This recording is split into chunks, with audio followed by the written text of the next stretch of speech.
हमारे channel NS studio Kawardha में आप सभी का स्वागत है। अगर आप नए नए गीत संगीत रिकॉर्ड कराना चाहते हैं तो NS स्टूडियो कवर्धा से संपर्क करें। हमारा पता है जिला कवर्धा, नया bus stand road. Mobile number है 9131141220।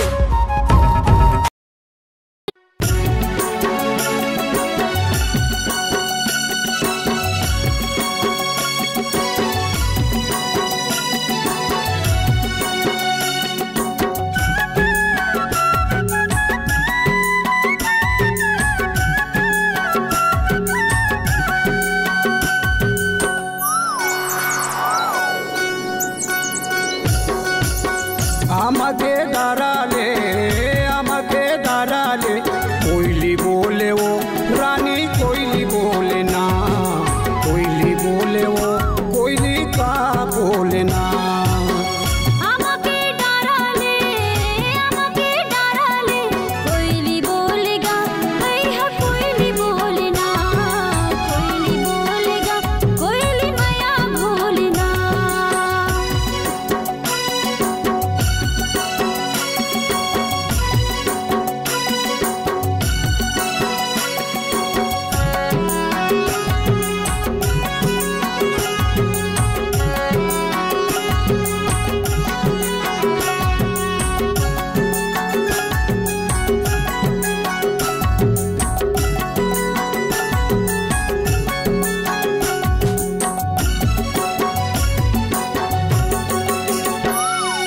हरियर हरियर अमेरैया मनला मोर लुभाथे, मनला मोर लुभाथे संगी, मनला मोर लुभाथे, मनला मोर लुभाथे संगी, मनला मोर लुभाथे।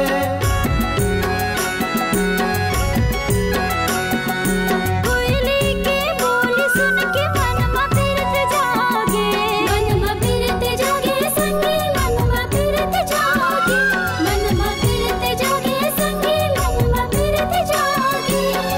आमके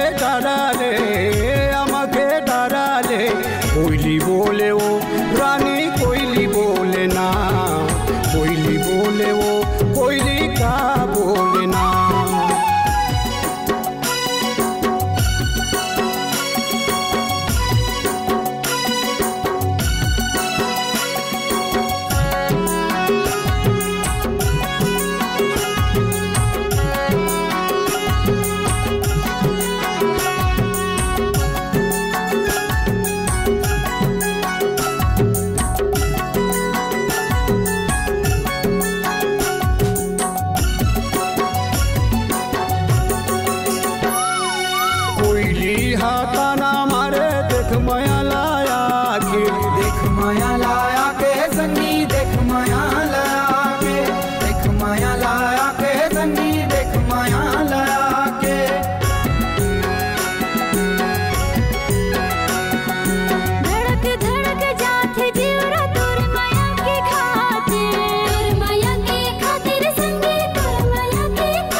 का बोलना।